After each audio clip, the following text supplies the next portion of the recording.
Alam mo ba na sa Hacienda San Isidro sa Silay City, may amo pa ring namamahala kahit patay na siya ng mahigit 100 taon? Mula nang mamatay si Don Eduardo Montilla noong 1889, hindi pa rin siya tumitigil sa pagbabantay sa kanyang lupain. Nakikita siya ng mga magsasaka na nakasuot ng puting barong at itim na sombrero, naglalakad sa gitna ng mga palayan tuwing umaga. Ang mga pamilyang nagtratrabaho sa hacienda ay nagkukwento ng mga kakaibang pangyayari.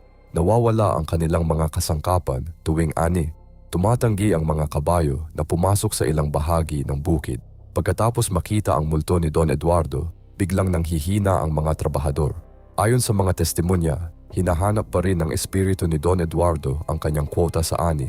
Kapag hindi naabot, may mga pananim na nalalagas at namamatay ang mga hayop ng walang dahilan. Para mapanatag ang multo, iniiwanan ng mga magsasaka ang bahagi ng kanilang ani sa tabi ng mga guho ng lumang bahay.